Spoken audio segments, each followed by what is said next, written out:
No se puede hablar un 19 de septiembre de las glorias militares del pueblo de Chile sin mencionar a don Bernardo O'Higgins Riquelme y a don Manuel Rodríguez Herdoiza. Pero quiero hacer este video en el Día de las Glorias Militares del pueblo de Chile, rindiendo un homenaje a dos grandes capitanes que ha tenido el ejército de Chile.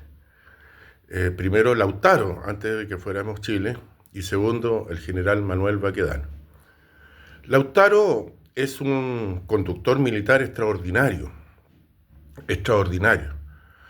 Eh, él sintetiza el gran triunfo de la batalla de Tucapel y en sus operaciones posteriores toda la ciencia militar. Cuando hablamos de ciencia militar me refiero a la doctrina de Sun Tzu, milenaria, de ese militar chino. Me refiero a Maquiavelo, porque la guerra es la continuación de la política por otros medios. Me refiero, como no, a Karl von Clausewitz y su texto de la guerra, que es fundacional en esto, que es determinante, que hizo su experiencia en las guerras prusianas contra Napoleón y que dijo una cosa muy sabia: a Rusia solo la pueden invadir los rusos. Me refiero también a Napoleón, que no sistematizó su doctrina militar, pero uno la puede deducir de sus citas, de su operatividad en los campos de batalla. Me refiero también, para este arte de la política y la guerra, que son primas hermanas, al general argentino Juan Domingo Perón. Y creo que Lautaro tuvo la particularidad de que puso toda esta ciencia militar del arte de la guerra, la desplegó, y probablemente él no sabía leer ni escribir. Eso lo hace más extraordinariamente genial. Él nunca estuvo en una escuela militar. Se dice que aprendió escuchando a Pedro de Valdivia, el conquistador español, del cual era paje. Pero así es una cosa extraordinaria. Miren, la batalla de Tucapel, ¿qué hizo? Esperó el momento preciso para buscar el escenario que más le favorecía a los mapuches que él comandaba. Él era un joven, tenía 22 años, era extraordinario que lo dirigiera él. Caupolicán, con mucha sabiduría, le cedió el mando. Creó el escenario de combate más favorable y después lo atacó por escuadrones. Aquí está sintetizado todo Clausewitz. Clausewitz está aquí patente. Y Lautaro vivió 4 siglos antes de Clausewitz. Bien, primero, el punto del mayor esfuerzo, o principio de economía del esfuerzo. No hay que ser más que el enemigo en todos los lugares, sino que donde se produce el contacto, donde se produce el enfrentamiento.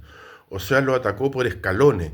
Esto era precisamente lo que hizo que la legión romana superara a la legión macedónica, que era más grande, más voluminosa. Pero lo importante es ser más fuerte en el punto de contacto.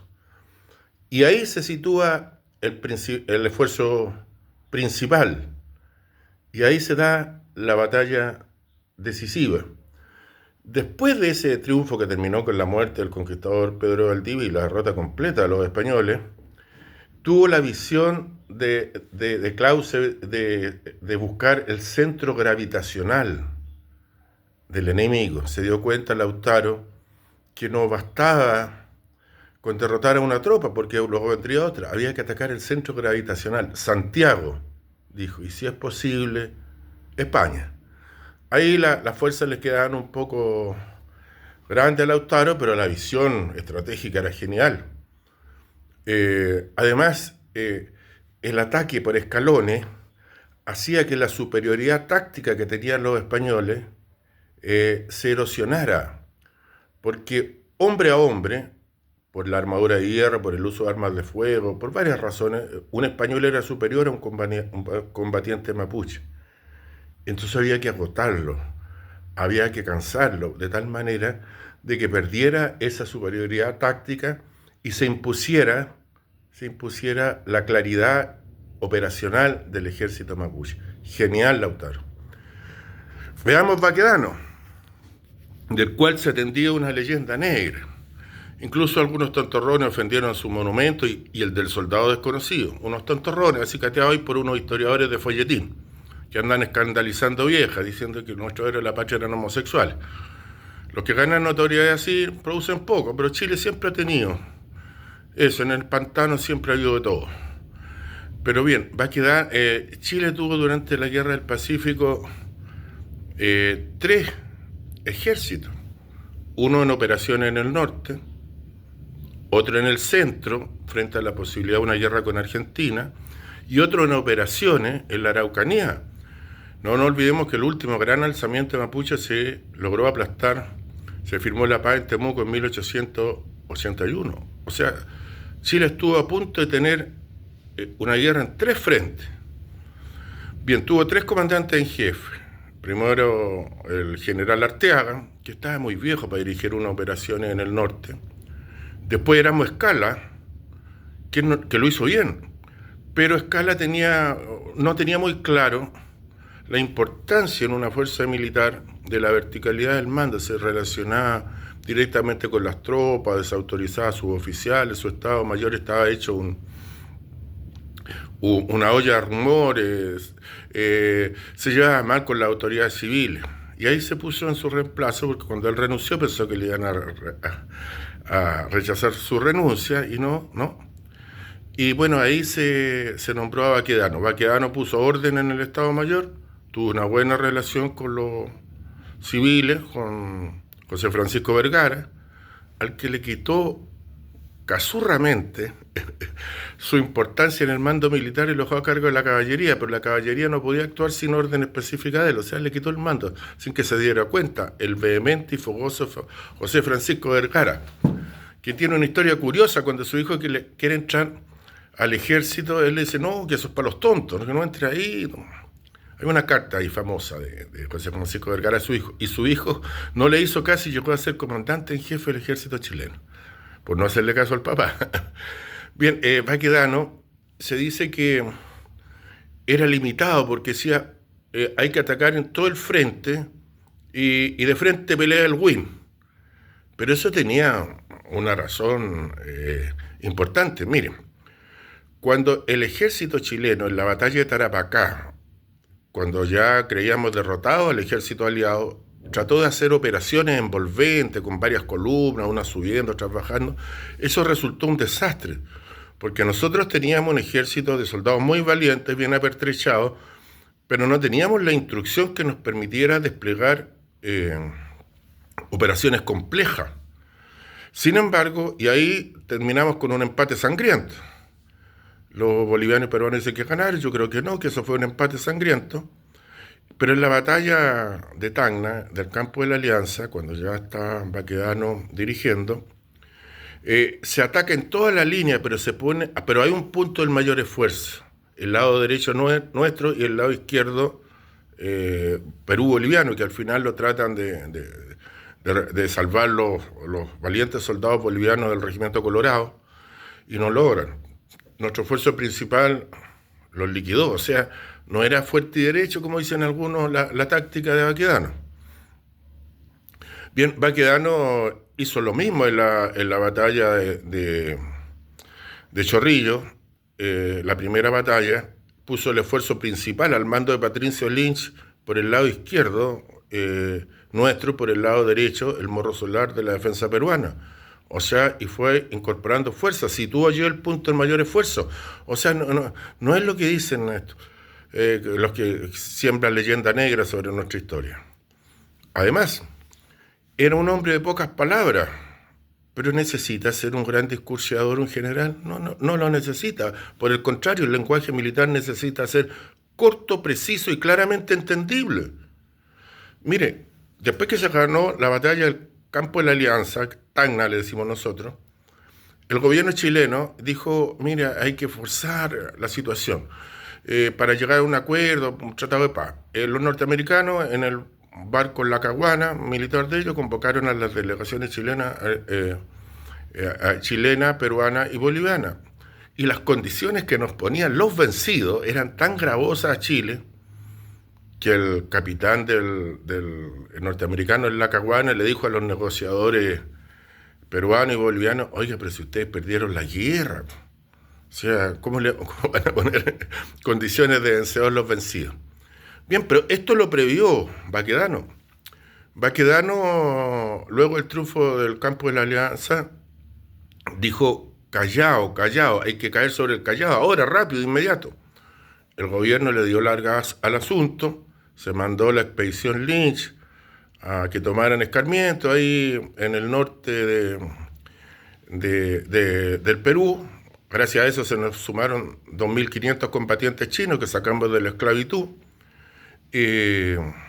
Por eso esa guerra fue también una guerra de liberación nacional. Un día voy a explicar por qué creo que en la guerra del Pacífico Chile actuó como un ejército libertador. Lo voy a explicar con más detalle. Por los chinos y por otras razones más.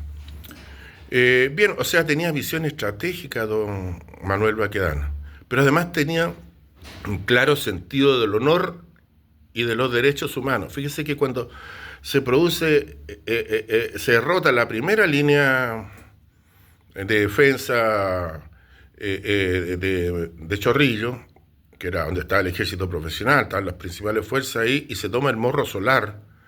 El resto de las tropas peruanas se esconden y se atrincheran en el balneario aristocrático de Chorrillo. Ahí se da una cruenta batalla de varias horas, donde para que salieran de las casas donde estaban atrincherados, en esa época la guerra prohibía dar la guerra en lugares poblados. Luego vendrían los Stalingrados y otras cosas. Los soldados chilenos incendiaron las casas para que salieran los que estaban atrincherados y que causaban bajas.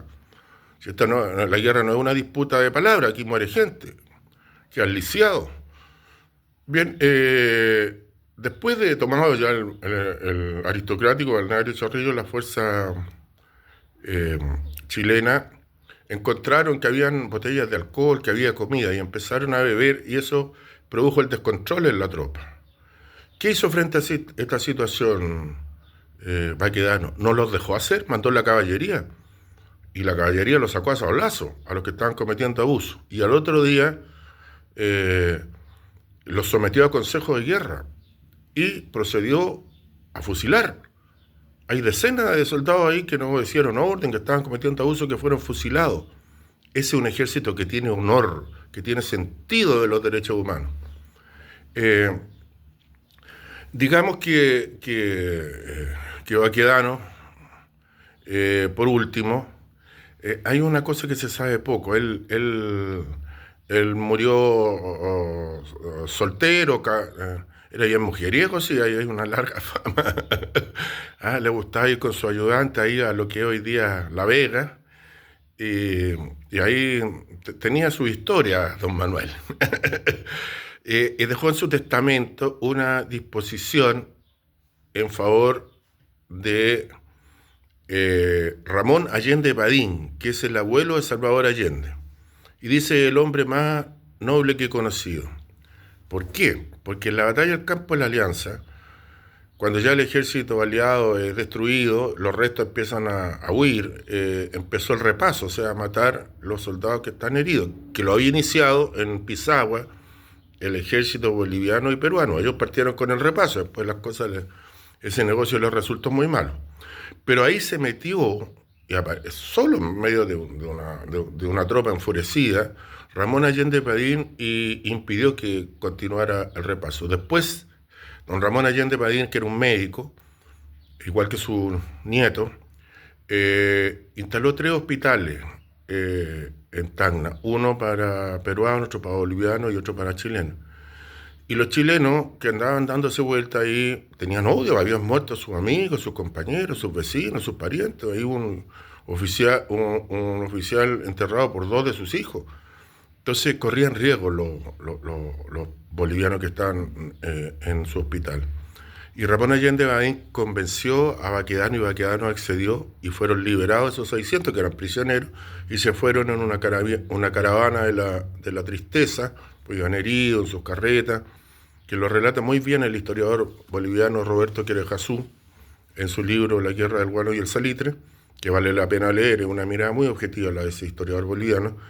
Bueno, pero eso lo hizo Baquedano. O sea, Baquedano tenía sentido de la humanidad, tenía sentido del honor, tenía sentido táctico y estratégico. No merece que personas que no conocen la historia u otros que animados por rencores personales, mal dirigidos, vayan a mancillar su monumento. Chile es un país, como alguien dijo, en 1978 había unos que en su oficina de planificación militar, que debe ser la oficina de los inútiles, porque después planificaron un estropicio más grande, ¿eh? Dijeron que si le declaraban la guerra a Chile el 22 de diciembre de 1978, partían las operaciones, Chile se iba a rendir en 5 días. ¿Sabe lo que le dijo el gobierno norteamericano? No, lleguen a un arreglo. Chile es un país que no pierde sus guerras.